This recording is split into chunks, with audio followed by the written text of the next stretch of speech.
ప్రియులకు సోదరి సోదరులారా, వాక్యాన్ని తీసుకుందాం. అపోస్తుల కార్యములు 15వ అధ్యాయము నుంచి మనం వాక్యం చదువుకున్నాం. యేసు ప్రభువుల వారు రక్షణ కార్యమాన్ని ప్రారంభించి ఆయన చేయాల్సిన పని పూర్తి చేసి ఆయన తండ్రి వద్దకు దేవుని చెంతకు వెళ్ళిపోయాడు. అయితే ఈ రక్షణ కార్యమన్నది ఇది యుగ యుగాంతాల వరకు ఇది జరుగుతుంది. ప్రభువు దాన్ని ప్రారంభించి దేవుని చెంతకు చేరే మార్గాన్ని తెరిచి ఆయన వెళ్ళాడు. ఆ మార్గము గుండా నడిచి ప్రతి ఒక్కరూ ఆ ద్వారం గుండా ప్రవేశించాల దేవుని మహిమలోకి. ఇది ఒక కార్యం. ఇది ఈ రోజుతోనో రేపటితోనో అయిపోయేది కాదు. ఈ భూమి ఆకాశము సృష్టి ఉన్నంత వరకు ఈ రక్షణ కార్యం జరుగుతూ ఉంటుంది. ఈ కార్యం జరగడానికి అనేక మందిని దేవుడు ఇందులో భాగస్థులుగా చేర్చుకున్నాడు. ఇది ఒక మహా ఉద్యమం. రక్షణ కార్యం అన్నది ఒక మహా ఉద్యమం. ఇది జరగడానికి అటు భగవంతుడు దీనికి ప్రధానమైనటువంటి కారకుడైనప్పటికీ మానవుల ప్రమేయం, అనేక మంది ప్రమేయం ఇందులో ఉంది,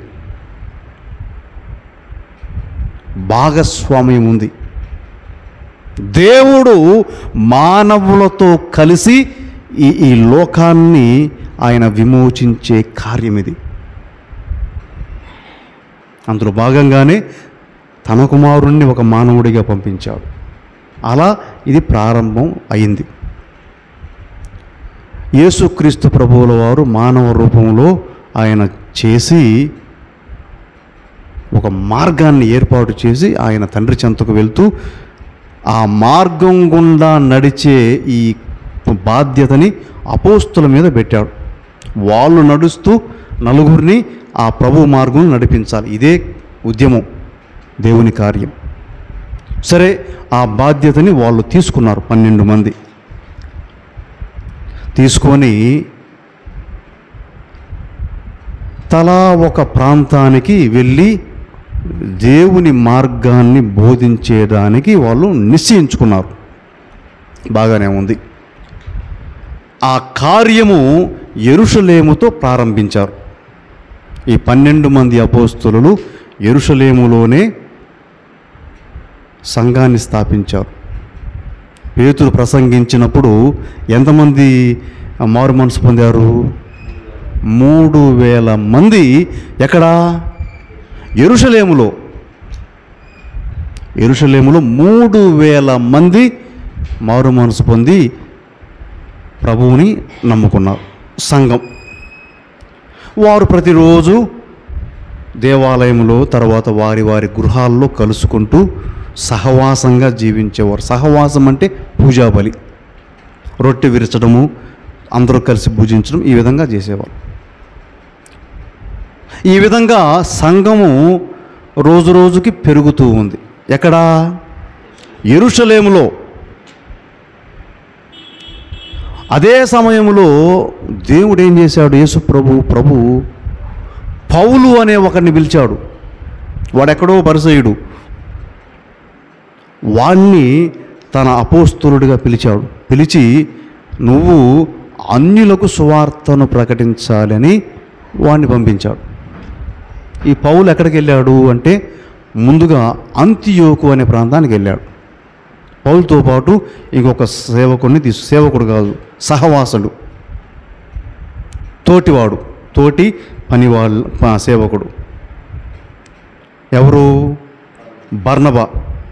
బర్నబాసును తీసుకొని అంతియోకు వెళ్ళి అక్కడ వాళ్ళకి వాక్యాన్ని బోధించి సంఘాన్ని స్థాపించాడు.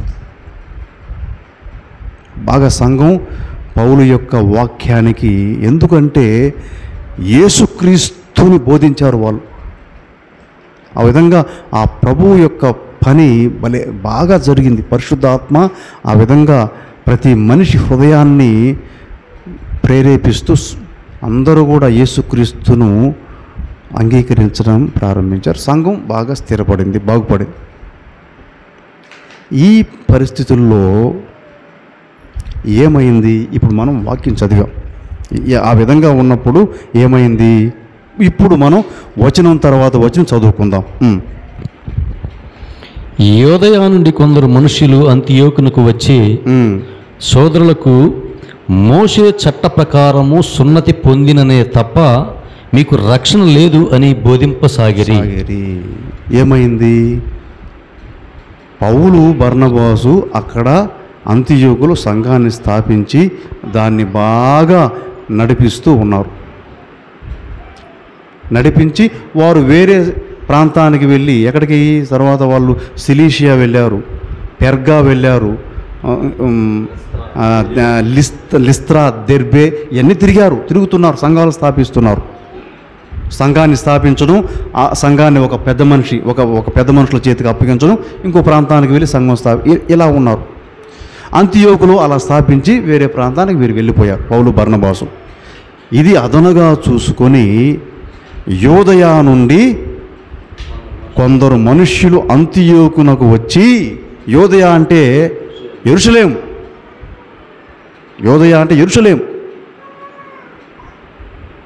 కొందరు మనుష్యులు అంతియోకియాకు వచ్చి అక్కడ ఉండే సోదరులకి ఏం చెప్పారు?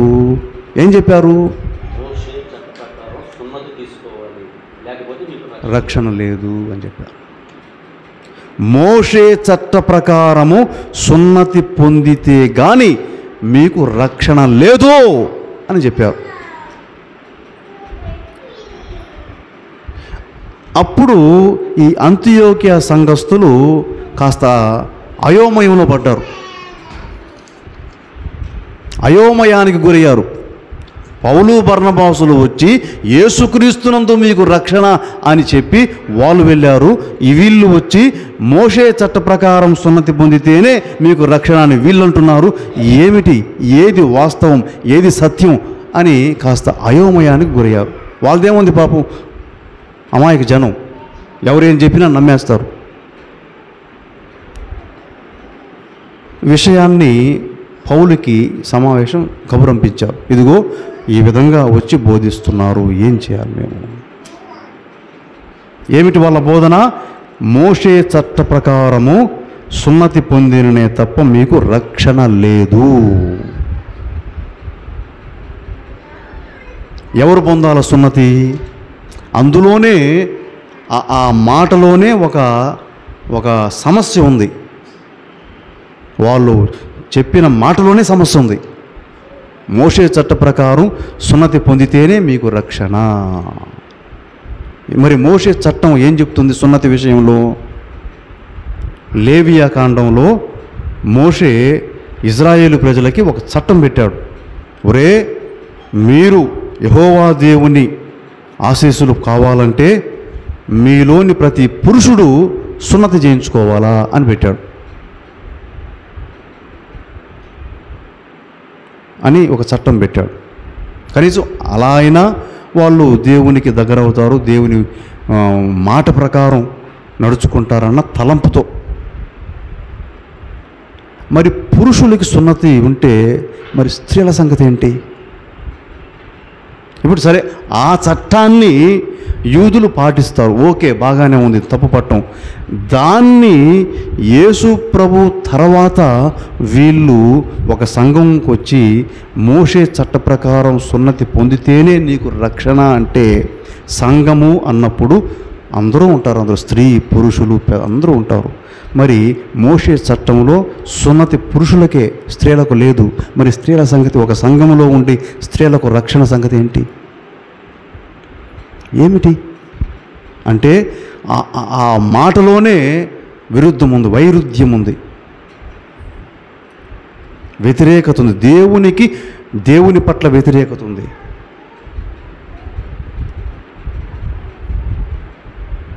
పౌలు ఈ విషయం విని చాలా ఆవేశపడ్డాడు. మరి ఎంత అజ్ఞానంతో మాట్లాడుతున్నారు మీరు. అప్పుడెప్పుడో యెహోవా దేవుడు ఆ రోజుల్లో ఆయన ప్రజల్ని తన వైపుకు మరల్చుకోవడానికి చేసినటువంటి ఒప్పందాలకి గుర్తుగా ఈ సున్నతి అనే దాన్ని పెట్టాడు. అంతే తప్ప అది దానివల్లే మీకు విమోచన రక్షణ అని కాదు. అయితే మీరు ఈ రోజున దాన్నే మీరు పట్టుకొని సున్నతి చేసుకుంటేనే రక్షణ అంటున్నారు. ఎంత అవివేకులు మీరు అని ఆయన వాళ్ళతో బాగా వ్యతిరేకించాడు. పౌలు బర్నబాసులు వచ్చి వాళ్ళతో తీవ్రమైనటువంటి వాదన పెట్టుకున్నారు. 2వ వచనం చదువు. ఈ విషయమును గూర్చి వారికిని పౌలు బర్నబాలకును తీవ్రమైన వాద ప్రతివాదములు జరిగాయి. పౌలు బర్నబాసులు వెంటనే వచ్చి వాళ్ళతో కూర్చొని తీవ్రంగా ఖండించారు దాన్ని. ఏం మాట్లాడుతున్నారు మీరు? మోషే చట్ట ప్రకారం సున్నతి పొందితే రక్షణ,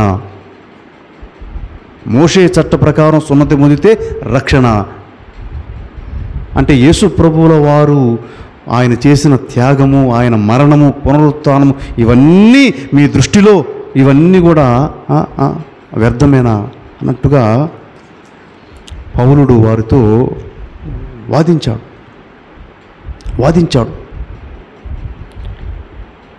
సోదరి సోదరులారా, ఇక్కడ మనం ఆలోచించాల్సిన విషయం ఇక్కడే. మోషే చట్టము యేసు ప్రభు అనుగ్రహం. ధర్మశాస్త్రము దేవుని అనుగ్రహం. ఏది గొప్పదంటారు? దేవుని అనుగ్రహం గొప్పది. దేవుని అనుగ్రహం గొప్పది. ధర్మశాస్త్రం, చట్టము, దేవుని అనుగ్రహం ఏది గొప్పది? దేవుడే గొప్పవాడు. ఈ చట్టం అక్కడి నుంచి వచ్చిందే. ఆయా పరిస్థితులను బట్టి, ప్రజల మనస్తత్వాలను బట్టి ఆ చట్టాలు ఇవంతా వచ్చాయి. దేవుడు గొప్పవాడు. ఆయన అనుగ్రహం బహు గొప్పది. కాబట్టి మోషే చట్టము కాదు. మోషే చట్టం అది అందరికీ వర్తించదు, పురుషులకే వర్తిస్తుంది. అందరికీ అన్ని కాలాలకు వర్తించదు.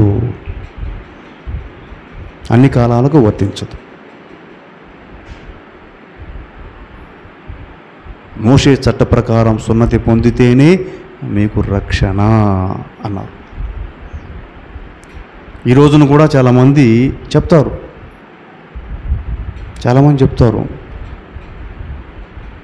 బ్యాప్టిజం విషయంలో చెప్తారు దీన్ని. ఏమని చెప్తారో తెలుసా? మనం తల మీద నీళ్లు పోస్తాం, కొంతమంది ముంచుతారు 3 సార్లు తొట్టిలో. ముంపు బాప్తిస్మం తీసుకుంటేనే రక్షణ అంటారు. దాన్ని నమ్మేవాళ్ళు ఎంతోమంది. దేవుని బిడ్డలారా, బాప్తిస్మము అన్నది ఒక ఆచారం.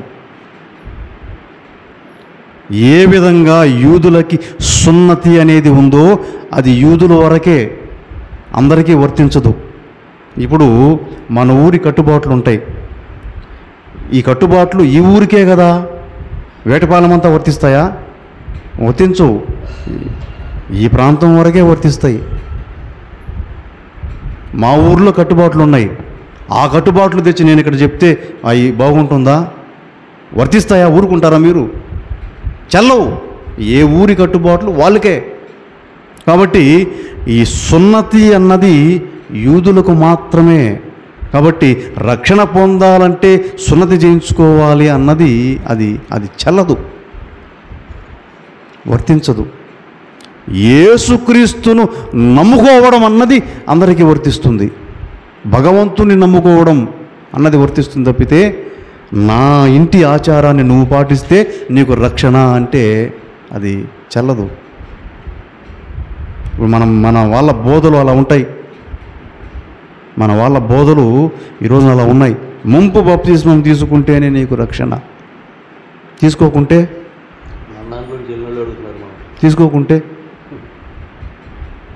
సున్నతి చేసుకోకుంటే ఏమవుతుందండి? కాబట్టి ఇక్కడ పౌలు దాని గురించి చాలా తీవ్రంగా వారితో మాట్లాడాడు. యేసు ప్రభువు అయినటువంటి యేసుక్రీస్తు ద్వారా, ఆ ప్రభువునందు నీకుండే విశ్వాసం ద్వారా నువ్వు రక్షించబడతావు తప్పితే సున్నతి వలన కాదు అని బల్లగుద్ది చెప్పాడు పౌలుడు. బల్లగుద్ది చెప్పేశాడు. సున్నతి వలన కాదు, ఆచారం వలన కాదు, నీకుండే ఆచారాల వల్ల కాదు అని బల్లగుద్ది చెప్పాడు. కాబట్టి ముంపు బప్తిస్మాలు తర్వాత ఇవన్నీ ఆచారాలే. అవి మన వరకే. యేసుక్రీస్తుని రక్షణ అందరికీ. ఆచారం మన వరకే, రక్షణ అందరికీ. చట్టం మన వరకే, రక్షణ అందరికీ.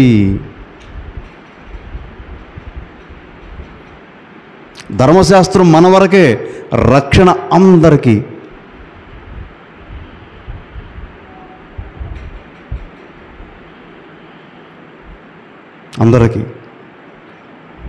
ఈ విషయాన్ని పౌలుడు వాళ్ళకు బల్లగుద్ది చెప్పాడు.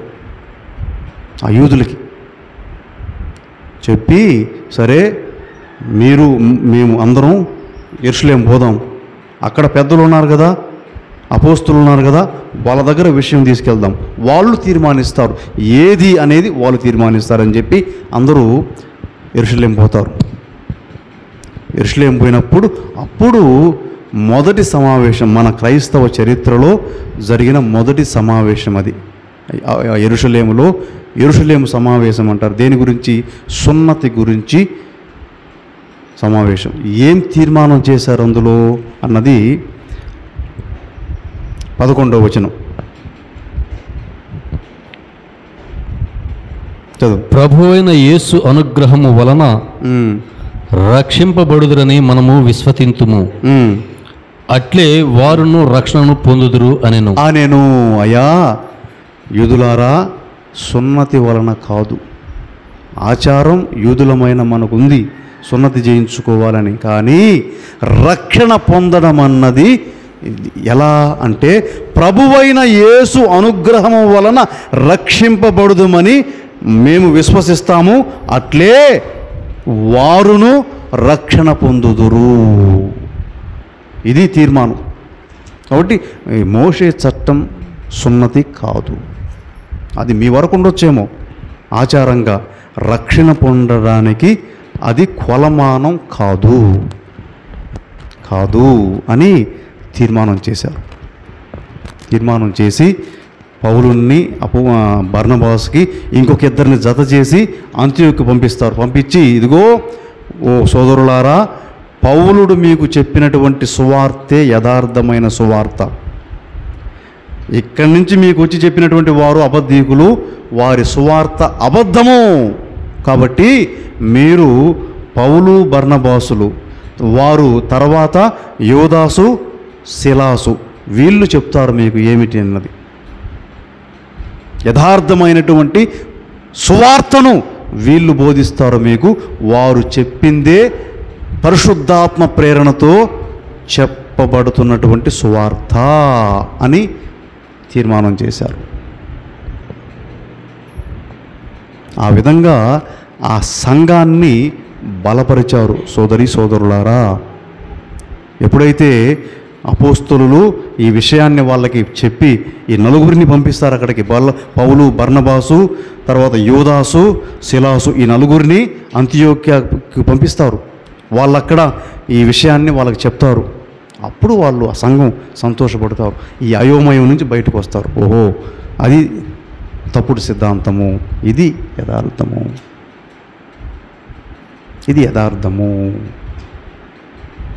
ఇది యథార్థము అని అప్పుడు వాళ్ళు గ్రహించుకుంటారు.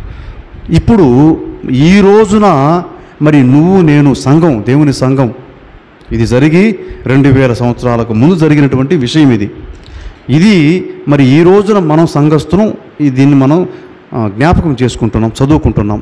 మరి ఏం గ్రహించాలి మనం? ఈ రోజున రక్షణ పొందాలంటే ఏంటి కొలమానం?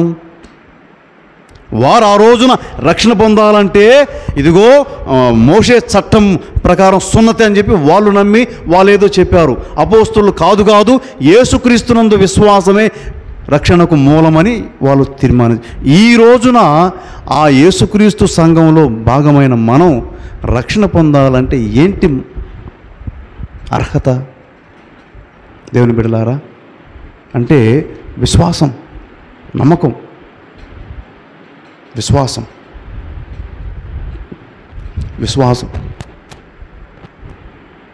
ఏ రకమైన విశ్వాసం?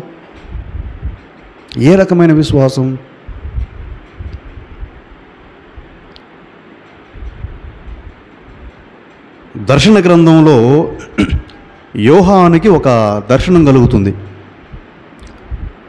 ఆ దర్శనంలో నూతన యెరూషలేము గురించి దేవుడు చూపిస్తాడు. నూతన యెరూషలేము అంటే సంఘం, దేవుని సంఘం, క్రీస్తు సంఘం.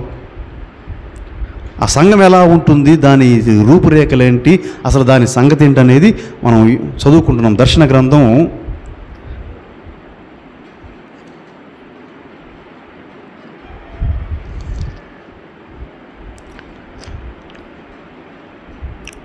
21వ అధ్యాయం. అంటే నువ్వు ఒక యేసుక్రీస్తునందు విశ్వాసం కలిగినటువంటి సంఘం అనేది నూతన సంఘం. ఆ సంఘం ఎలా ఉంటుంది అనే దాని గురించి అక్కడ ఆయనకి ఒక దర్శనం చూపించాడు ప్రభు. దర్శన గ్రంథం 21వ అధ్యాయము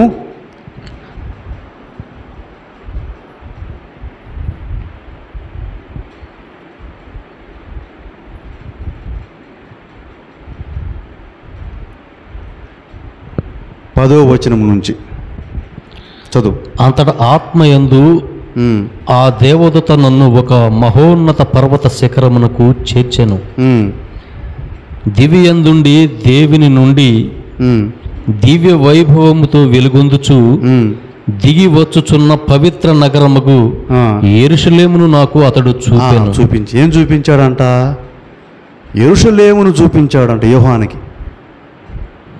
యోహాను యెరూషలేమును చూశాడు. యోహాను యేసుప్రభుని చంపింది అక్కడే కదా, యేసుప్రభుతో పాటు యోహాను ఉన్నాడు కదా. ఆ యెరూషలేము, ఆ ఊరి తీరుతెన్నులు, ప్రజల తీరుతెన్నులు అన్నీ యోహానుకు తెలుసు. అంటే యెరూషలేము అంటే ఇలాంటిది అని యోహానుకు తెలుసు. అయితే అతను పట్మాస్ అనే దివిలో ఆయన ఉన్నప్పుడు ఈ దర్శనం కలిగింది ఆయనకి. ఆ దర్శనంలో చూసినటువంటి నూతన యెరూషలేము ఎలా ఉందో మనం వింటున్నాం. దివ్య వైభవముతో వెలుగొందుచు దిగివచ్చుచున్న పవిత్ర నగరముకు యెరూషలేమును నాకు అతడు చూపెను. వైభవముతో వెలుగొందుచున్నటువంటి పవిత్ర నగరముకు యెరూషలేము. సోదరి సోదరులారా, దేవుని సంఘము ఉన్నటువంటి దేవుని సంఘము యొక్క స్వభావం ఎలాంటిదంటే ఆ సంఘము పవిత్రమైన సంఘము. మీరు ఆదివారం పూట ఇక్కడికి వస్తారు, తర్వాత ఎప్పుడు వస్తారు ఇక్కడికి? గురువారం పూట వస్తారు. ఆ విధంగా రావడం అన్నది దేవుని బిడ్డలారా మనకు గ్రహింపు ఉందో లేదో కానీ మీరందరూ మీ పనులన్నీ పక్కన పెట్టో లేదంటే పనులు పూర్తి చేసుకోను ఇక్కడకు రావడం అన్నది అది మామూలు విషయం కాదు. అది మామూలు విషయం కాదు. ఒక సంఘమునికి పవిత్రత అన్నది ఆ రావడంలో ఉంటుంది, కూడడంలో ఉంటుంది. నలుగురు ఒక చోట కూడడం, ఇది సంఘం, సహవాసం. పవిత్రత అన్నది మీరు ఇక్కడికి వచ్చి కలిసి ఒక ప్రార్థనో ఒక పాటో ఒక వాక్యమో చెప్పుకోవడంలో పవిత్రత సంఘం. అందుకే ఈ పూజలకు కానివ్వండి, ఈ సంఘ కార్యక్రమాలకి అందరూ రావాలా, అందరినీ ఆహ్వానిస్తాం, పిలుస్తారు. ఎందుకంటే ఇది పవిత్రమైనటువంటి ఒక కార్యం. కాబట్టి అంతటి పవిత్రత మీకు భగవంతుడు ప్రసాదిస్తాడు ఈ విధంగా కూడి వస్తే. పరిశుద్ధాత్మ కూడికలు అంటారు, పవిత్రాత్మ కూడికలు అంటారు. అంటే జనం నలుగురు ఒక చోట చేరి భగవంతుని ఆరాధనలోనో ఆలోచనలోనో ధ్యానంలోనో సమయాన్ని గడిపితే అక్కడ పవిత్రత, పరిశుద్ధాత్మ దేవుని శక్తి, వైభవము ఉంటాయి. సంఘం అలాంటిది. ఇక మనం ప్రత్యేకంగా దీనికి ఒక సమావేశం పెట్టాల్సిన పని లేదు. ఆదివారం రోజు, గురువారం రోజు మనకున్నటువంటి ప్రార్థనా సమయాల్లో అందరూ ఇక్కడ చేరితే అది పవిత్రమైన సంఘము, వైభవమైనటువంటి సంఘము, వెలుగొందే సంఘం, నూతన యెరూషలేము. అది ఆయనకి కనిపించింది ఆ దృశ్యం, ఆ దర్శనం. ఒక సంఘము దేవుడు కోరుకునే సంఘం, దేవుడు కోరుకునే సంఘం అది. తర్వాత ఒక అమూల్య రత్నము వలెను, సూర్యకాంత మణిక వలెను, స్ఫటికము వలెను స్వచ్ఛముగను ఆ నగరమును ప్రకాశించెను. వెలుగుతూ ఉంది ఆ నగరం, ప్రకాశిస్తూ ఉన్నది. దేవుని బిడలారా, యేసుక్రీస్తునందు విశ్వాసము, యేసుక్రీస్తునందు సహవాసం అన్నది సంఘానికి ఒక గొప్ప వెలుగు, గొప్ప వెలుగు. అంటే మీ కుటుంబాలకి వెలుగు. మీరు ఎప్పుడైతే ఈ విధంగా ఇక్కడికి కూడి వచ్చి ఇక్కడ చేరి ఒక ప్రార్థన, ఒక పూజ జరుపుకుంటారో అది మీ జీవితాలకు వెలుగు, వెలుగు, వెలుగు. ఆ నగరము చుట్టూ ఒక మహోన్నతమగు గోడ ఉండెను. ఆ గోడకు 12 ద్వారములు ఉండెను. ఆ నగరం చుట్టూ చూడండి, నూతన యెరూషలేము అంటే ఒక సంఘము, ఒక ఆధ్యాత్మికమైనటువంటి సంఘం ఎలా ఉంటుందో ఇక్కడ ఆయనకి ఒక ఆ నగరం చుట్టూ గోడ ఉండెను. ఆ గోడకి 12 ద్వారములు ఉండెను. ఒక్కొక్క దిక్కున 3 ద్వారాలు ఉండెను. ఒక్కొక్క ద్వారానికి ఒక దేవదూత ఉండెను. ఒక్కొక్క ద్వారము ఒక్కొక్క అపోస్తుల మీద నిర్మింపబడి ఉండెను. ఇవన్నీ ఉన్నాయి అందులో.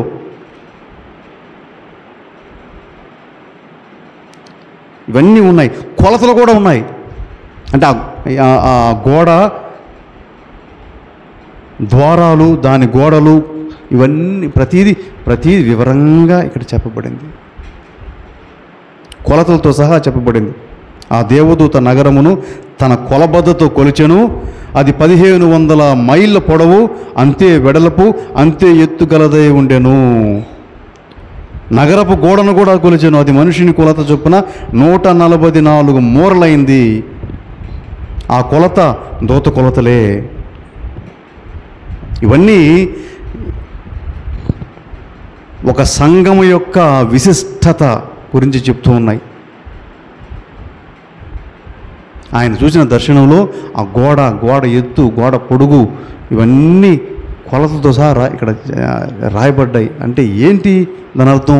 గోడ ఎంత ఎత్తుంటే మనకెందుకు, ఎంత పొడుగుంటే మనకెందుకు, కానీ ఇక్కడ చెప్పబడింది. అంటే ఏంటి దాని విషయం? ఒక నగరాన్ని చూశాడంట. ఆ నగరం వెలిగిపోతుందంట. ఆ నగరం చుట్టూ పెద్ద గోడంట. ఆ గోడ ఇంత పొడుగు, ఇంత ఎత్తు, దాని ద్వారాలు 12, ఆ ద్వారాలు ఇంత ఎత్తు, ఇంత పొడుగు. ఇవన్నీ ఎందుకు చెప్పాలి ఇక్కడ అంటే, సోదరులారా, ఒక సంఘములో ఉండే ప్రతి విశ్వాసి, సంఘములో జరిగే ప్రతి కార్యక్రమం, వాటి విలువ, వాటి పవిత్రత చాలా ముఖ్యమైనవి. నాకెందుకులే అనుకునేదానికి లేదు. గోడ ఎంత ఎత్తుంటే నాకెందుకులే, ఎంత పొడుగుంటే నాకెందుకులే అనుకునేదానికి లేదు, అనుకునేదానికి లేదు. క్రిస్మస్ పండగ, ఈస్టర్ పండగ చేస్తాం మనం ఇక్కడ. మన గుడి పండగ ఇంతవరకు చేయలా. చేస్తే చేస్తారులే, నాకెందుకులే అనుకుంటారు మీరు. వాళ్ళు చేస్తే చేసుకుంటారులే, వాళ్ళే చందాలు వేసుకుంటారులే, నాకెందుకు అనుకుంటాం మనం. అలా అనుకునేదానికి లేదు. ఎందుకంటే యేసుక్రీస్తు సంఘం అన్నది అందులో ఉండే ప్రతి విషయము ముఖ్యమైనదే. నాకెందుకులే, ఇది అవసరం లేదులే అనుకునేదానికి లేదు. అందుకే ఇక్కడ ఆయనకి చూపించిన దర్శనంలో ఆ గోడ ఎత్తు పొడుగులు కూడా ప్రస్తావించారు. ఆ నగరం చుట్టూ గోడ ఉండెను. ఏమై ఉంటుంది గోడ? నగరం చుట్టూ గోడ, భద్రత. ప్రభు మన కుటుంబాలకు, ఈ సంఘాలకు ప్రభు గోడ, కోట. ప్రభువే నాకు కోట, ఇక నాకు ఏ ఆపద లేదు అంటాడు దావీదు. ఆ గోడకి 12 ద్వారాలు, 12 మంది అపోస్తులు, 12 మంది దేవదూతల రక్షణలో ఉంది. అంటే చూడండి, తన సంఘాన్ని దేవుడు ఎంతగా కాపాడుకుంటున్నాడో, సంఘం పట్ల ఆయనకి ఎంతటి ఆసక్తో గమనించుకోవాలి సోదరి సోదరులారా. కాబట్టి దేవుని సంఘం అంటే మనం బహుశా ఇతర సంఘాలను చూసో, లేదంటే మనం ఒక విధమైనటువంటి ఆలోచన కలిగి ఉంటాం, సంఘం అంటే ఇంతేలే. కానీ వాస్తవానికి క్రైస్తవ సంఘం అంటే అది చాలా గొప్పది, చాలా గొప్పది. ఏం జరుగుతుంది ఈ సంఘంలో? ఈ సంఘంలో అంటే నేను చూసినటువంటి సంఘం, నా చిన్నతనంలో ఇన్ని దేవాలయాలు లేవప్పుడు. ఒకే ఒక పెద్ద గుడి ఉంటుంది. ఫాదర్ గారు అక్కడి నుంచి గ్రామాలకు వచ్చేవాడు. గ్రామాల్లో గుళ్ళు ఉండేవి కాదు అప్పుడు. ఇళ్లల్లో ప్రార్థన పెట్టేవాడు. ఈ వారం మీ ఇంట్లో పూజ, వచ్చేవారం మీ ఇంట్లో పూజ. ఆ ఇంటికి అందరూ వచ్చేవాళ్ళు. ఫాదర్ వచ్చే సమయానికి ముందే అందరూ చేరుకొని ఒక అరగంట సేపు, గంట సేపు స్తుతి ఆరాధన, పాటలు పాడుకుంటూ, చిన్నపిల్లల దగ్గర నుంచి పెద్దల వరకు అందరూ అక్కడ ఉండి పాటలు పాడుకుంటూ ఉండేవాళ్ళు. ఏమవుతుంది అంటే ఐక్యత, నలుగురు ఒక చోట కలవడం అంటే మా సంఘం మేమందరం ఒకటే అనేది మొదలవుతుంది. పిల్లలందరూ అక్కడికి వస్తారు, పాటలు వింటారు, నేర్చుకుంటారు, ప్రార్థనలు నేర్చుకుంటారు. అప్పట్లో మోక్షపు వాక్యాలని ఒకటి ఉండేది, దాంట్లో ప్రార్థనలు చెప్పేవాళ్ళం మేము. మా నాన్న, మా అమ్మ వీళ్ళు చెప్తుంటే వినేవాళ్ళం. పరలోక జపం, మంగళవారం, ఇవన్నీ. అందులో బొమ్మలు ఉంటాయి కొన్ని. ఆ మోక్షవాకిల్లో దేవదూత బొమ్మ ఉంటుంది, యేసు ప్రభు బొమ్మ ఉంటుంది, సిలువు బొమ్మ. ఇవన్నీ వాటిని చూసి సిలువు గుర్తు వేసుకోవడం నేర్చుకున్నాం. అంటే ఏం జరుగుతుంది సంఘంలో అంటే చిన్నపిల్లలకి దైవీకమైన జ్ఞానం ఒకరు చెప్పేది కాదు, నేర్చుకుంటారు వాళ్ళే. కాబట్టి ఇది సంఘం అంటే, సోదరి సోదరుల సంఘం అంటే అది. ఇది సంఘం, దేవుని సంఘం అంటే నలుగురు ఒక చోట చేరడం, సహవాసం.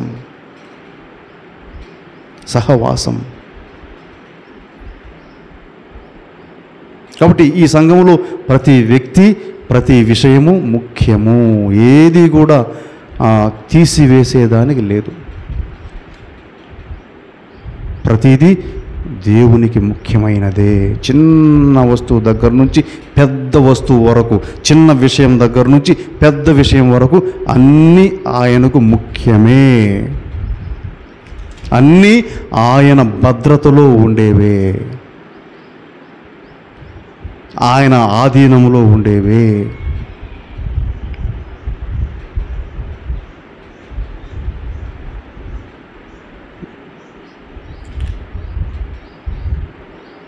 ఇక ముఖ్యమైనటువంటి విషయం మనం గ్రహించాల్సింది ఇక్కడ 22వ వచనంలో ఉంది. అది అసలు విషయం. ఆ నగరమున ఎచటనను నాకు దేవాలయము గోచరింపలేదు.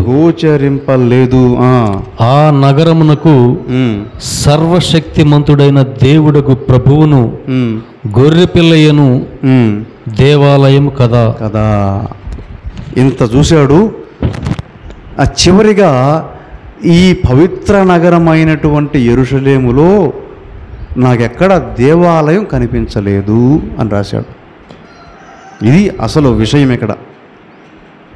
ఇంత వైభవంగా నేను చూసినటువంటి ఈ నూతన యెరూషలేములో నాకెక్కడ దేవుని మందిరం కనబడలా. దేవుని మందిరం కనబడలేదు అని యోహానుడు చెప్పాడు. దేవుని బిడలారా,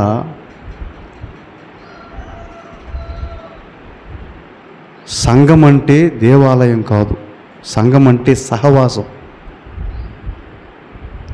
సంఘం అంటే సహవాసం. నలుగురు ఎక్కడైతే కూడుతారో అదే సంఘం, అదే దేవాలయం, అదే దేవుని స్థలం.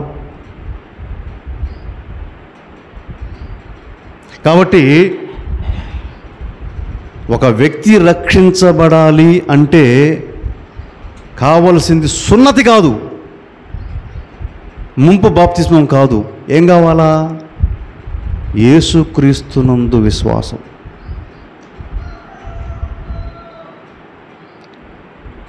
ఒక వ్యక్తి దేవుణ్ణి ఆరాధించాలంటే కావాల్సింది దేవుని మందిరం కాదు,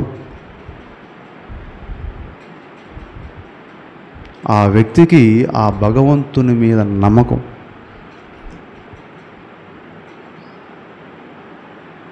నమ్మకం ఇది గమనించుకోవాలి మనం క్రైస్తవులు. కొంచెం మీరు జాగ్రత్తగా అర్థం చేసుకోవాలి, లేదంటే తప్పుగా అర్థం చేసుకుంటాం.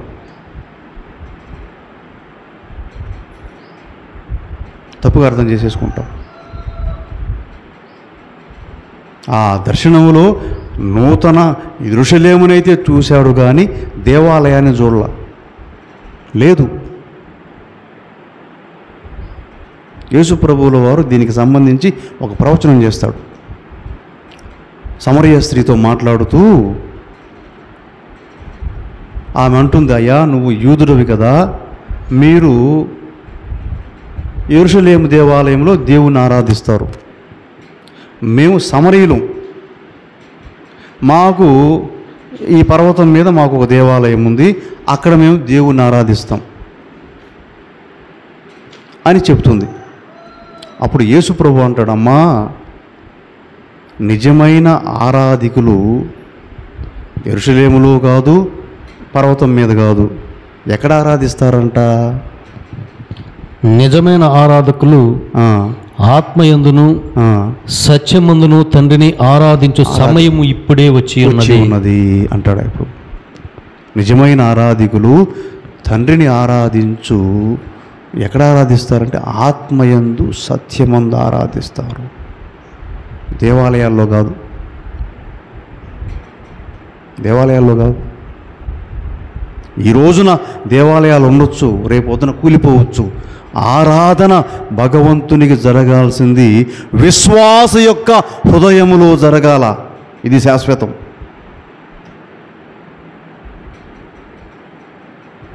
విశ్వాసుల హృదయాల్లో దేవునికి ఆరాధన జరగాల. ఆ విశ్వాసులు ఒకచోట చేరినప్పుడు అదే దేవాలయం, అదే దేవుని సన్నిధి. ఇక దీనికి ఇక సున్నతి, ముంపు బప్తిస్మాలు, అవి ఇవి దశంభాగాలు ఇవేమి దీని కిందకి రావు. ఇంకా అవన్నీ గాలికి ఎగిరిపోయినట్టే. ఇర్మియా గ్రంథం 31వ అధ్యాయంలో దీనికి సంబంధించి ఇర్మియా అప్పుడే ప్రవచనం చేశాడు సంఘం గురించి. ఎలాంటి సంఘము, సంఘం ఎలా ఉండాలి, ఎలా ఉండబోతుంది అని చెప్పేశాడు. ఇర్మియా గ్రంథం 31వ అధ్యాయం 31వ వచనం. ఏంటి టైటిల్ ఏంది దాంది?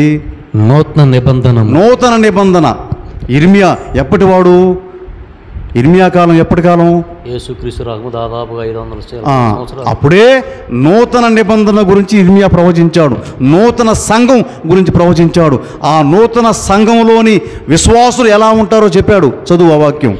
నేను ఇశ్రాయేలు ప్రజలతోనూ యోధా ప్రజలతోనూ ఒక నూతన నిబంధనము చేసుకుని రోజులు వచ్చుచున్నవి.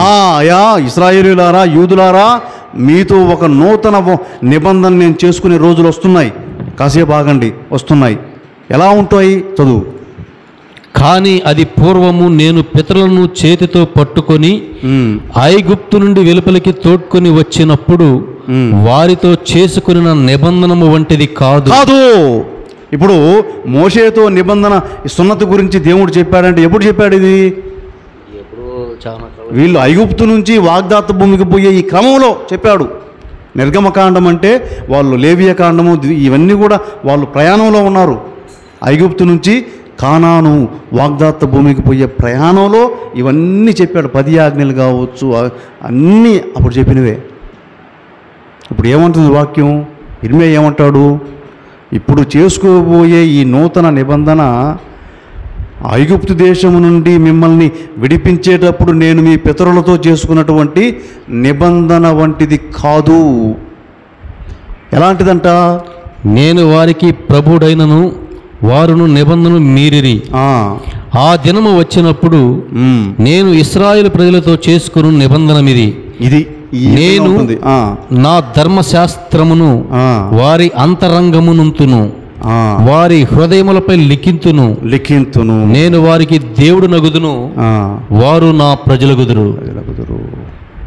పాత నిబంధనలో రాళ్ల మీద రాయించాడు 10 ఆజ్ఞల్ని, రాతి పలకల మీద చెక్కించాడు. వాళ్ళు వాటిని ఆ నిబంధన మందసంలో పెట్టుకున్నారు. తర్వాత ఆ మందసం ఎట్టిపోయిందో తెలియదు. వాళ్ళు వాటిని పాటించిన దాఖలాలు లేవు.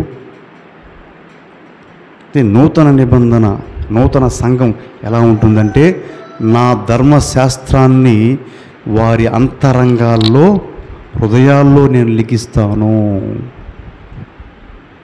అంటే సోదరి సోదరులారా, రక్షణ పొందాలంటే కావాల్సింది మోషే చట్టమా, యేసు ప్రభు యొక్క అనుగ్రహమా?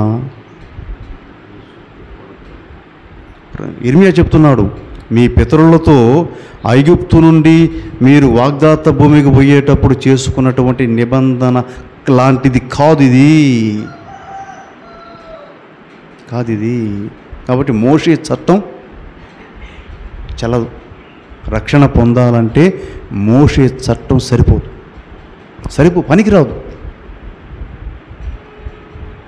పనికిరాదు. నా ధర్మశాస్త్రాన్ని వారి అంతరంగములందు, హృదయములందు నేను లిఖింతును.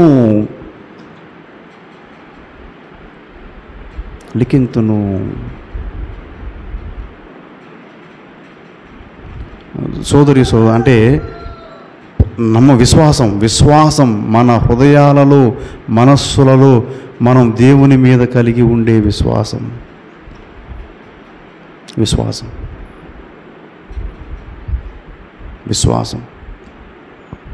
భక్తి భావం ఇక్కడ కలగాల. ప్రభువు మీ దేవుని మీద భక్తి ఇక్కడ కలగాల. రెండింటిలో కలగాల. మనసులో గుడికి పోవాలని ఉంటుంది, హృదయము ఇంకో చోటకు పోమంటుంది. ఆదివారం పూజ ఉంది, మనకు లేవగానే ఏం గుర్తుకొస్తుంది? ఈరోజు ఆదివారం పూజ ఉంటుంది, వెంటనే గుర్తుకొస్తుంది, తప్పక గుర్తొస్తుంది. అయితే హృదయం ఏం చెప్తుంది? లేదు పని ఉంది, పనికి వెళ్ళాలి చెప్తుంది. ఇదేమో ఒకటి చెప్తే ఇది ఒకటి చెప్పొద్దు. ఈ పొంతన కుదరదు. అందువల్లే సంఘాలు ఈ విధంగా ఉన్నాయి. ఇజ్రాయేలు ప్రజలు ఆ విధంగా ఉన్నారు. ఎందుకంటే దీనికి కుదరలా వాళ్ళకి. దేవుడేమో ఒకటి చెప్తాడు, వాళ్ళ హృదయాలేమో ఇంకొకటి కోరుకుంటాయి. పొంతన కుదరలా. అందుకే యెహోవా ఏమన్నాడు ఇర్మియా ద్వారా? ఒక నూతన సంఘం, నూతన నిబంధన, నూతన యెరూషలేము ఎలా ఉంటుందంటే వారి అంతరంగాలు, వారి హృదయాల్లో నా ధర్మశాస్త్రాన్ని రాస్తాను నేను. ఈ రెండు గనక ఒకటిగా ఉంటే సోదరి సోదరులారా, సంఘాలు బాగుంటాయి. మనస్సు, హృదయం ఒకటిగా ఉంటే సంఘాలు బాగుంటాయి. భక్తి ఉంటుంది, విశ్వాసం ఉంటుంది.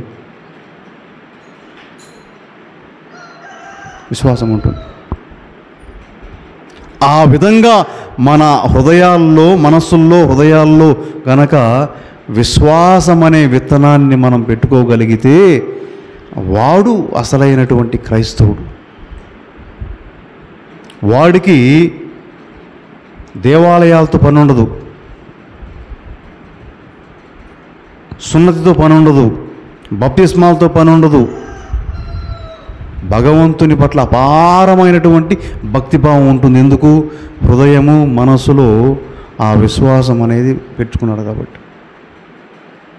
యెహోవా అదే అంటున్నాడు, ఆ రోజు వచ్చినప్పుడు నేను ఇదో ఇశ్రాయేలీయులారా మీ అంతరంగములందు హృదయములందు నా శాస్త్రాన్ని రాస్తాను నేను.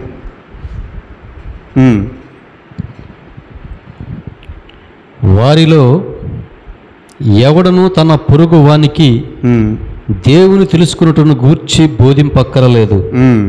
అల్పులు అదుకులెల్లరూ నన్ను తెలుసుకొందురు. తర్వాత ప్రశ్న చూడండి, ఒకడు ఇంకొకడికి చెప్పాల్సిన పనే లేదు. దేవుని గురించి తెలుసుకునేదానికి ఒకడు ఇంకొకటి చెప్పాల్సిన పనే లేదు. ఇప్పుడు నేను నీకు చెప్పాల్సిన పని లేనప్పుడు గుడితో పనే ఉంది. అర్థమైందా విషయం? మీకు చాలా చాలా లోతైన మాటలు ఇవి, చాలా లోతైన మాటలు, చాలా ఆలోచింపజేసే మాటలు. నీకై నీవే తెలుసుకోగలిగినప్పుడు నీకు దేవాలయంతో పనేంటి, బాప్తిస్మంతో పనేంటి, ఇంకొక దాంతో స్వరూపంతో పనేంటి, దేవునితో పనేంటి? నీ హృదయంలో దేవుణ్ణి నీవు ప్రతిష్ఠించుకుంటే ఇక ఏమిటి నీకు ఇతర? అందుకే యోహానుకి దేవాలయం కనబడలా. ఆ పవిత్ర నగరంలో అంతా వైభవంగా ఉంది కానీ దేవాలయం కనబడలా. లేదు, అవసరం లేదు. కాబట్టి రక్షణ పొందాలంటే కావలసింది ఏమిటి అంటే ప్రభువైన యేసుక్రీస్తునందు విశ్వాసం. సున్నతి కాదు. ఇక్కడ సున్నతి అంటే ఆచారాలు, వ్యవహారాలు, సాంప్రదాయాలు. ఇవి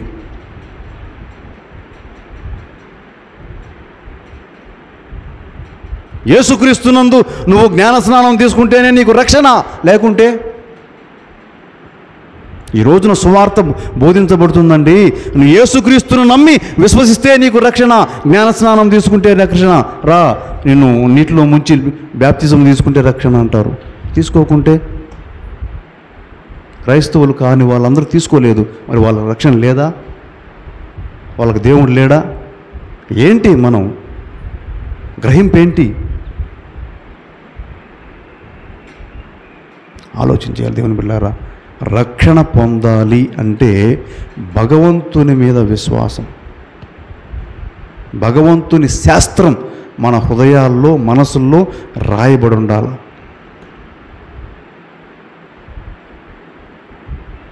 తర్వాత వాక్యం చదువు. నేను వారి పాపములను మన్నింతును, వానినిక జ్ఞప్తికి ఎందుంచుకొనను, ఇది ప్రభువుడైన నా పలుకు అంటూ ఆయన స్పష్టంగా చెప్పాడు ప్రవచనం. కాబట్టి దేవుని బిడ్డలారా, ఈరోజు నువ్వు నేను గ్రహించుకోవాల్సింది ఏమిటి అంటే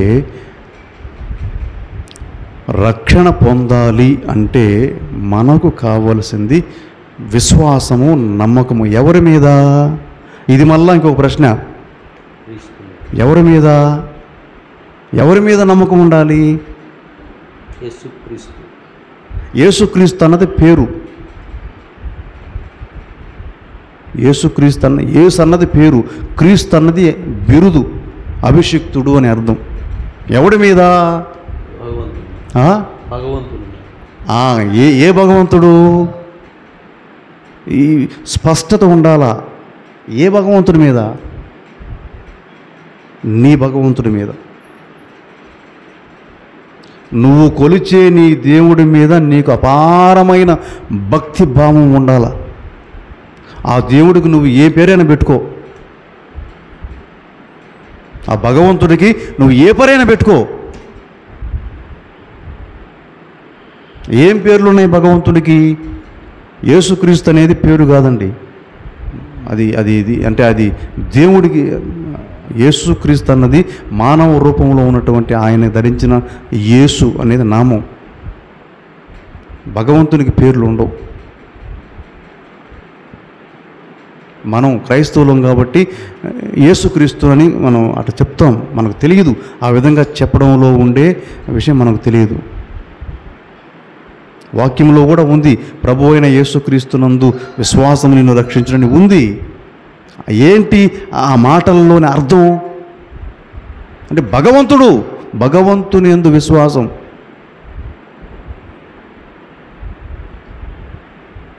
భగవంతుని యందు విశ్వాసం. కాబట్టి మనల్ని రక్షించగలిగేది ఆ విశ్వాసం. అమ్మా నీ విశ్వాసమే నిన్ను స్వస్థపరిచే. కాబట్టి మన మనస్సులు, మన హృదయాలు అంత స్థాయికి వెళ్ళాలి. మనం రక్షణ పొందాలంటే ఆ స్థాయిలో ఆలోచన చేయాలి. మనం నేను క్రైస్తవుడిని అనే ఆ కోణం నుంచి కాదండి, కాదు. మన క్రైస్తవులమే కాదను, కానీ ఆలోచన తీరు మాత్రం నేను క్రైస్తవుడిని అనే కోణం కాదు, నేను దేవుని బిడ్డని అనే కోణం నుంచి ఆలోచించాలి. ఎవరు నీ దేవుడు? నిన్ను ఆదరించేవాడు నీ దేవుడు, నిన్ను రక్షించేవాడు నీ దేవుడు, నీకు అన్నం పెట్టేవాడు నీ దేవుడు, నీ ఆపదల్లో నిన్ను ఆదుకునేవాడు దేవుడు. ఆ దేవుడికి నువ్వు ఏ పేరైనా పెట్టుకో. కాబట్టి రక్షణ పొందాలంటే మోషే చట్టము సున్నతి కాదు, ప్రభువైన యేసుక్రీస్తునందు విశ్వాసం. మరలా చెప్తున్నా, ప్రభువైన యేసుక్రీస్తు అన్నది ఇది మతం కోణం నుంచి చూస్తే క్రైస్తవుల దేవుడు అన్నట్టుంటుంది. ప్రభువైన యేసుక్రీస్తు అంటే దేవుడు, అందరివాడు, అందరివాడు. అప్పుడు ఇంత ఆలోచన గ్రహింపు మనకు అవసరం ఈరోజు. అందుకే ఈ వాక్యం గురించి లోతుగా మనం తెలుసుకొని మనం మసలుకోవాలి. ఆధ్యాత్మికత మనలో పెరగాలంటే ఈ గ్రహింపు ఉండాలి. మనం గ్రహింపు ఉండాలి.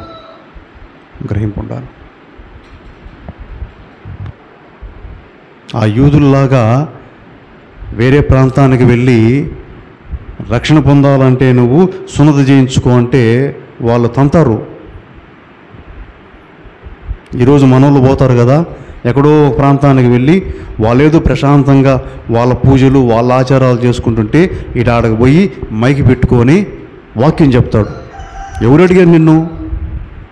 ఎవరు అడిగారండి? పోయి ఆడ చిచ్చు పెడతాడు. అప్పటిదాకా ఊరు కలిసి ఉంటుంది, వీడు పోయి 2 గచాలు కొడతాడు. మార్క్స్ వార్తలో వచనం చదువుతారు, చదవండి. మనం అడిగాము ఆ మాట, వాళ్ళు చెప్పేది మార్క్స్ వార్తలో రెఫరెన్స్ చదువుతారు. ఏం చెప్తారు? మీరు సకల జాతి జనులకు సువార్తను సువార్త 16వ అధ్యాయము 15-16 వచనంలో ఉన్నదని అనిపిస్తుంది. సకల జాతి జనులకు సువార్తను బోధించండి. ప్రభువు చెప్పిన మాట అది. శిష్యులకి ప్రభువు చెప్పాడు, అపోస్తులకి చెప్పాడు, 12 మంది అపోస్తులకు చెప్పాడు. యేసు ప్రభువుకి చాలామంది శిష్యులు ఉన్నారు. ఈ 12 మందే కాదు, ఆయనకి చాలామంది శిష్యులు ఉన్నారు. వాళ్ళెవరికి చెప్పలే ఆయన ఈ మాట, ఈ 12 మందికే చెప్పాడు. మీరు వెళ్ళి ప్రపంచమందంతటా తిరిగి సువార్తను బోధించండి. ఈ 12 మందికే చెప్పాడు, అందరికీ చెప్పలా. ఈ 12 మందికే చెప్పాడు. ఎప్పుడు చెప్పాడు? అది ఏ కాలం? అది 2000 ఏళ్ళకు ముందు చెప్పాడు. ఈ రోజున మరి ఆ మాటని మనం యథాతథంగా తీసుకోగలమా? ఏమండి, ఆ రోజులేంటి, ఆ కాలాలేంటి, ఆ రోజున ఉన్న సామాజిక స్థితిగతులేంటి, ఈ రోజున అదే మాటలు యథాతథంగా తీసుకొని చెప్పగలమా? ప్రపంచమంతటా వెళ్ళి సువార్తను బోధించు అంటే ప్రభు చెప్పాడు, ఆ రోజున చెప్పాడు. ఈ రోజున ఆ మాటలు తీసుకొని వెళ్ళి, నేను మైకి తీసుకొని వెళ్ళి నీ ఇంటి ముందు మైకి పెట్టి ప్రశాంతంగా మీరుంటే చెప్తే ఏమవుతుంది? ఊర్లు విభజనకు గురవుతున్నాయి.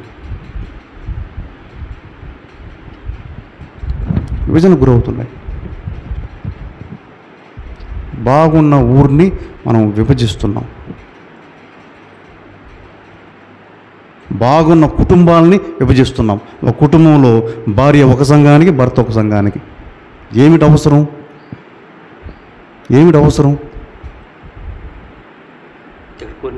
వివాదాస్పద వాక్యాలు కూడా ఉన్నాయి ఫాదర్ ఇక్కడ మార్క్స్. దేవుని బిడలారా, గ్రహింపు ముఖ్యం.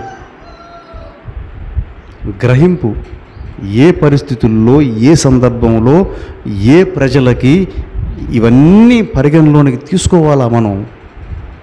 తీసుకొని మరి ఈ రోజున ఉండే పరిస్థితి ఏంటి, కాలం ఏంటి, ఇందులో ఉండే మార్పులేంటి, జరుగుతున్న అభివృద్ధి ఏంటి, ప్రజల మనస్తత్వాలేంటి, మనోభావాలేంటి, ఇవన్నీ పరిగణలోనికి తీసుకోవాలా. తీసుకొని మాట్లాడాలా, సత్యాన్ని మాట్లాడాలి. సత్యం అనేది అన్ని కాలాలకు సంబంధించి అది వర్తిస్తుంది. సత్యం సత్యమే.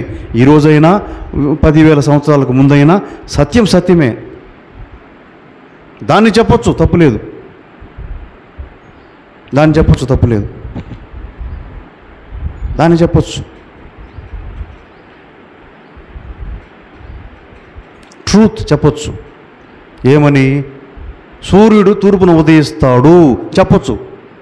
ఈరోజు చెప్పొచ్చు, ఇంకొక 10,000 సంవత్సరాల తర్వాతే అని చెప్పొచ్చు. ఎందుకంటే అది సత్యం. ఈరోజు ఎలా ఉందో అప్పుడు అలా ఉంటుంది. ఈ ప్రపంచం ఎంత డెవలప్ అయినా అది జరిగేది అలాగే జరుగుతుంది కాబట్టి దాన్ని చెప్పొచ్చు. ఒక ప్రాంతానికే పరిమితమైనటువంటి ఒక విషయాన్ని ప్రపంచమంతటా అప్లై చేయాలంటే ఎలా అవుతుంది?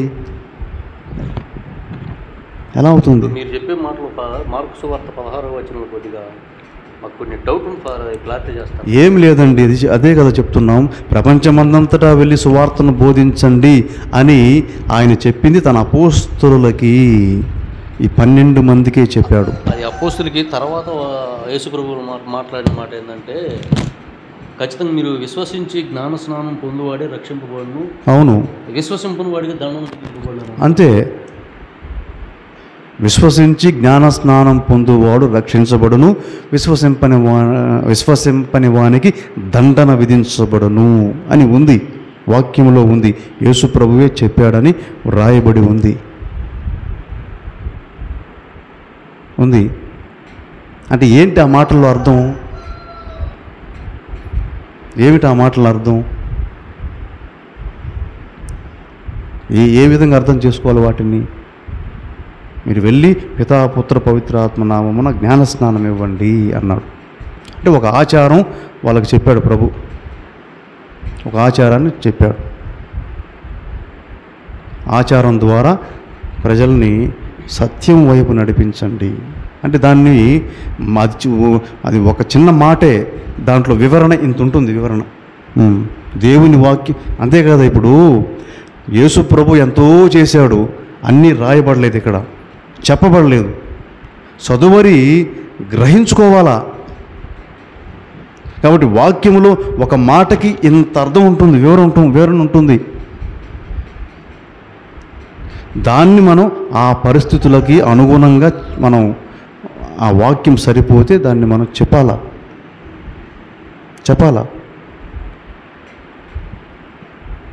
కాబట్టి దేవుని బిడ్డలారా, ఇది గ్రహించుకోవాలి మనం. ఈ రోజున మనం మతోన్మాదులుగా ఉండకూడదు. నా ప్రభు చెప్పాడు, నేను చేస్తా. నీకెట చెప్పాడు ప్రభు? అపోస్తులకు చెప్పాడు. నీకు చెప్పాడు ప్రభు చేయమని?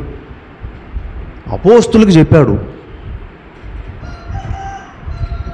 సువార్త అంటే నోటితో చెప్పడమేనా?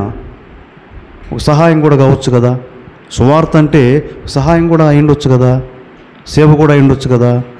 ఇది చాలా పెద్ద విషయం, పెద్ద టాపిక్. అది దాంట్లో చాలా వివరణ ఉంటుంది. గ్రహింపు మనం ఈరోజున ఎలా చేసామంటే దాన్ని, వాళ్ళు అన్నారు కదా యూదులు, సున్నతి మోషే చట్టములు మోషే చట్ట ప్రకారం సున్నతి పొందితే కానీ మీకు రక్షణ లేదు అనే స్థితికి వచ్చాం మనం. ఇప్పుడు మైకి తీసుకొని పోయి నువ్వు యేసుక్రీస్తుని నమ్ముకుంటే కానీ నీకు రక్షణ లేదు అంటున్నాం. తప్పు కదా ఇది? తప్పు కదా ఈ మాట? వాడికి ఆడికి పోయి, ఒరే నువ్వు తాగుతున్నావురా, తప్పు అని చెప్పు.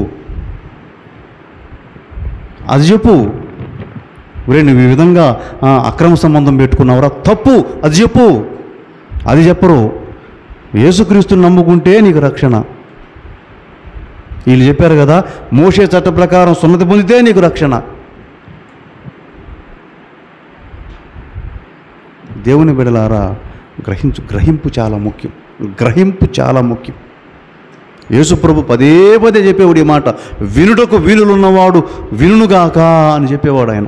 అరే అర్థం చేసుకోండి రా నాయన, బాగుగా అర్థం చేసుకోండి విషయాన్ని అని.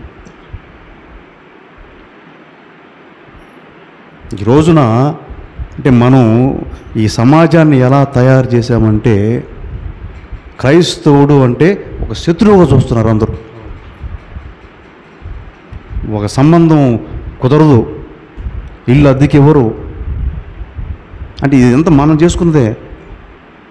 ప్రభు ఒకటి చెప్తే దాన్ని మనం ఇంకొక రకంగా అర్థం చేసుకొని ఈ ప్రపంచానికి ఒక రకమైనటువంటి ఒక అభిప్రాయం ఇచ్చాం. క్రైస్తవుడు అంటే ఈడేదో పైనుంచి కింద పడ్డట్టు ఇచ్చేసాం. చేసేయన్ని మళ్ళా దరిద్రమైన విషయాలే. అబద్ధం, అబద్ధీకులం సోదరులు గ్రహించుకోవాలి మనం ఈరోజు మనం గ్రహించుకోవాలి విషయాన్ని, గ్రహించుకోవాలి. నేను ఈరోజు మనం ప్రభు ఉద్దేశం ప్రకారం ఆయన సంఘాన్ని స్థాపించాడు అంటే ఏంటి? సహవాసం, నలుగురు ఒక చోట చేరి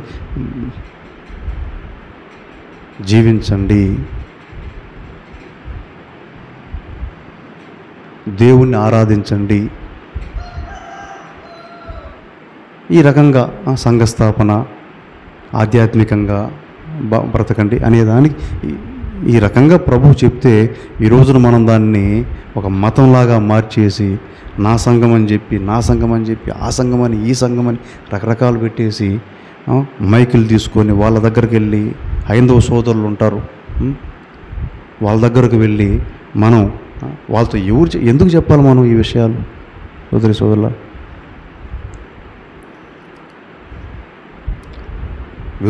వైరుధ్యంగా జీవిస్తున్నాం మనం. ప్రభువు చెప్పిన దానికి వైరుధ్యంగా జీవిస్తున్నాం ఈ రోజున.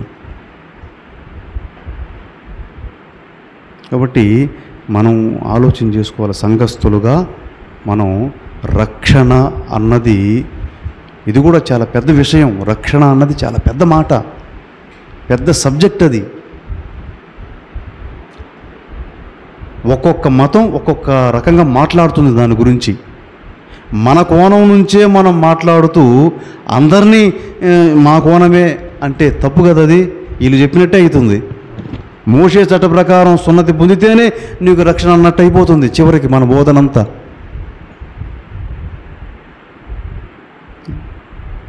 దేవుని యందు విశ్వాసం, నమ్మకం, భగవంతుని పట్ల భక్తి, ఇది ముగింపుగా మనం చెప్పుకోవాలంటే భగవంతుని పట్ల భక్తి.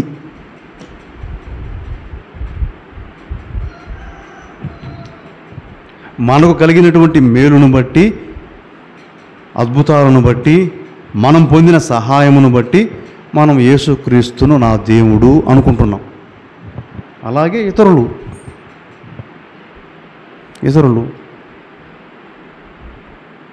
కాబట్టి ఇక్కడ అందరి విశ్వాసాలు ఒకటే. భగవంతునే నమ్ముతారు అందరూ భగవంతునే నమ్ముతారు. చిట్ట చివరికి దేవుడికే మొక్కుతారు అందరూ. పేర్లు వేరే ఉండొచ్చు. నా అనుభవాన్ని బట్టి నేను ఒక పేరుతో ఆయన పిలిస్తే, అవతల వ్యక్తి అనుభవాన్ని బట్టి ఆయన ఇంకొక పేరుతో పిలుస్తావు. ఇది గ్రహించుకోవాలి మనం. సంఘం యేసు ప్రభువు నందు మనం ఇది గ్రహించుకోవాలా.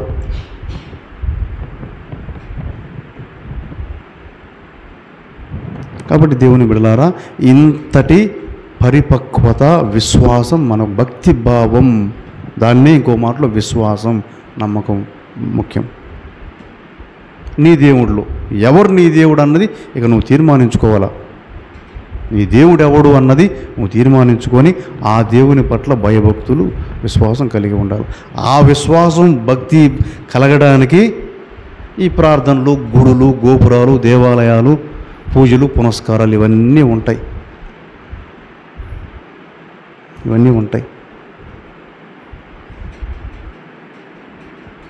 కాబట్టి ఇవన్నీ కూడా అవసరమే మనకు. ఇవన్నీ అవసరం. వీటి ద్వారా ఆ భక్తిని పెంపొందించుకొని దేవుని యందు జీవించడానికి ఇది విశ్వాసము, ఆధ్యాత్మికత, భగవంతుడు, వాడికి సంబంధించిన విషయాలు బైబిలు చెప్పేది అది. కాబట్టి ఇది చాలా పెద్ద విషయం. దీని గురించి మాట్లాడాలంటే మనకు చాలా చాలా రోజులు పడతాయి. కాబట్టి వాళ్ళు ఆ రోజు ఆ సున్నతి గురించి మొదటి మీటింగ్లో వాళ్ళు ఏం చెప్పారంటే, మోషే చట్ట ప్రకారం సున్నతి కాదు, ప్రభువైన యేసుక్రీస్తు అనుగ్రహం, ఆయన యందు విశ్వాసం ద్వారానే రక్షణ అని తేల్చి చెప్పేశారు. కాబట్టి దేవుని బిడ్డలారా, ఈ రోజున సంఘం అంటే భక్తి కలిగినటువంటి విశ్వాసులు, సంఘం అంటే దేవుని పట్ల భయభక్తులు కలిగినటువంటి, విశ్వాసం కలిగినటువంటి విశ్వాసులు ఒక చోట చేరి ఆరాధించడం, ప్రార్థించడం, నలుగురితో సఖ్యతగా ఉండడం. ఏం చెప్పారు అక్కడ ఆ అంతియోకు సంఘానికి లేఖలో ఏం చెప్పి పంపించారు వాళ్ళు? అంతియోకు సంఘానికి లేఖ రాసి పంపించారు కదా, ఆ నలుగురిని పంపించి, అంతియోకియా, సిరియా, సిలేషియాల్లో నివసించుతున్న అన్యులకు సోదరులము అపోస్తులము పెద్దలమైన మేము శుభాకాంక్షలు పంపుచున్నామని చెప్పి, మా సంఘంలోని వారు కొందరు మీ వద్దకు వచ్చి మీకు ఏదో చెప్పి వాళ్ళు ఒక లేఖ పంపిస్తారు, వాళ్ళకి ఒక ఉత్తరం, సందేశం. ఏమిటా సందేశం?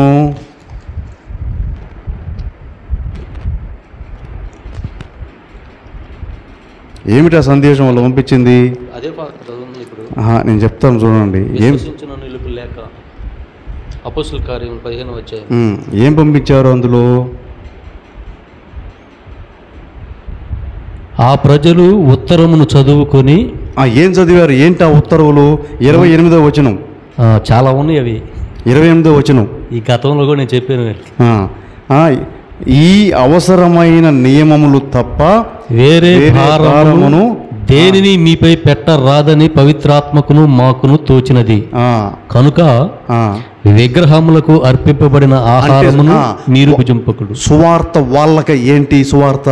ఆ 4 అంతియోకు సంఘానికి సువార్త ఏం చెప్పారు వీళ్ళు? విగ్రహాలకు అర్పింపబడిన ఆహారమును భుజింపకుడు, రక్తపానం చేయకుడు, రక్తాన్ని త్రాగొద్దు, గొంతు పిసికి చంపిన జంతువును భుజింపకుడు, జారత్వమునకు దూరముగా ఉండు. ఈ పనులు మీరు చేయకుండా ఉండటం మీకు మేలు, మీకు శుభము. సువార్త వాళ్ళకది. అన్ని సంఘాలకు అదే చెప్పలేదు, ఆ సంఘానికి అది సువార్త, అది అవసరం. అక్కడ ఆ మాటలు అవసరం వాళ్ళకి. ఎందుకంటే వాళ్ళకుండే ఆచారాలు, వాళ్ళు ఆ రోజుల్లో నరబలులు ఉండేవి. నరబలులు, మనుషుల్ని వధించి దేవతలకు అర్పించేవాళ్ళు, రక్తాన్ని దాగేవాళ్ళు.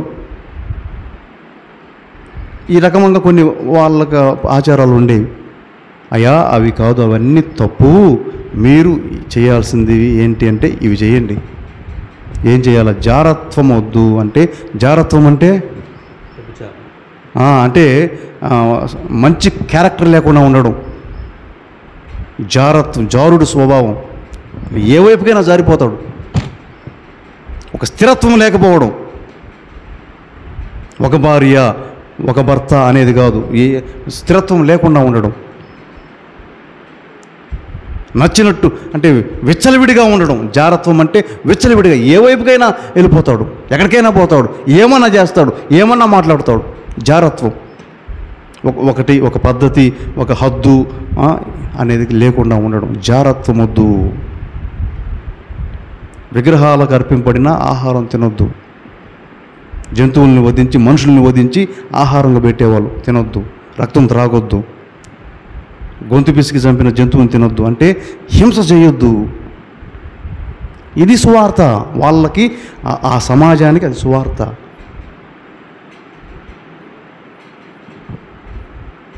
ఈ నియమాలు మీరు పాటించండి చాలు. ఇక సున్నతులు ఇవన్నీ మీకు చెప్పం మేము, ఈ నియమాలు పాటించండి మీకు చాలు, మీకు రక్షణ. ప్రభువుని విశ్వసించినట్లే మీరు ఈ నియమాలు పాటిస్తే అన్నట్టు. కాబట్టి సువార్తను బోధించడం అంటే యేసు ప్రభు పేరుని ఫ్లెక్సీల్లో రాసి పాంప్లెట్లు అందించడం కాదు. ఒక పరిస్థితి, ఒక సమాజము, అవసరము, వాటిని బట్టి వాళ్ళకి ఆ అవసరాన్ని తీర్చడం. చదువు లేని వాడి దగ్గరకు పోయి సువార్తను బోధించంటే ఏం చెప్తావు? పోయి యేసుప్రభు గురించి చెప్తావా? చదువు చెప్పాలి వాడికి. అనారోగ్యంగా ఉండేవాడికి ఆడికి పోయి యేసుప్రభు గురించి బోధిస్తావా? ఆరోగ్యం వాడికి వైద్యం చేయించాలా? సువార్తను బోధించండి ఇది అర్థం. సకల జాతి జనులకు వెళ్ళి సువార్తను బోధించు అంటే యేసుప్రభు పేరుని చెప్పమని కాదు. సకల జాతి జనులంటే అన్ని రకాల వర్గాలు ఉంటాయి. వాళ్ళ అవసరాలను బట్టి ఆ సమాజాన్ని ఉద్ధరించడం,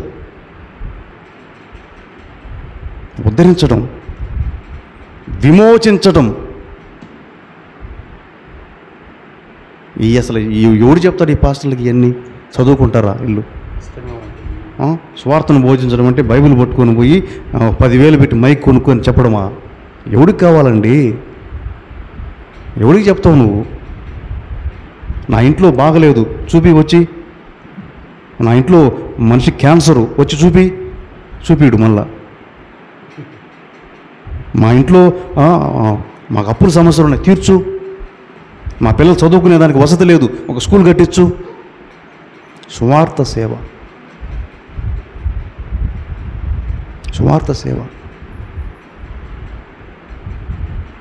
కాబట్టి సువార్తను బోధించడం అన్నది చాలా పెద్ద మాట. ఇప్పుడు దాన్ని గ్రహింపు చేసుకొని మనం జీవించాలి. కాబట్టి దేవుని బిడ్డలారా, ఈ విధంగా క్రైస్తవులమైన మనం, ఒక సంఘ జీవితాన్ని జీవిస్తున్న మనం, మన సంఘంలో పవిత్రంగా ఉంటూ, కలిసికట్టుగా ఉంటూ, ప్రభువు యొక్క మాటల్లోని అర్థాన్ని గ్రహించుకొని మన వ్యక్తిగత భక్తిని, విశ్వాసాన్ని పెంచుకుంటూ మనం దేవుని యొక్క రక్షణ పొందాలి. కాబట్టి ఇది ఈ రోజున దేవుని వాక్యము మనందరికీ కూడా. ఈ వాక్యం ద్వారా దేవుడు మీ అందరి కుటుంబాలను దీవించునుగాక. ఆమేన్. అందరం చిన్న ప్రార్థన చేసుకుందాం.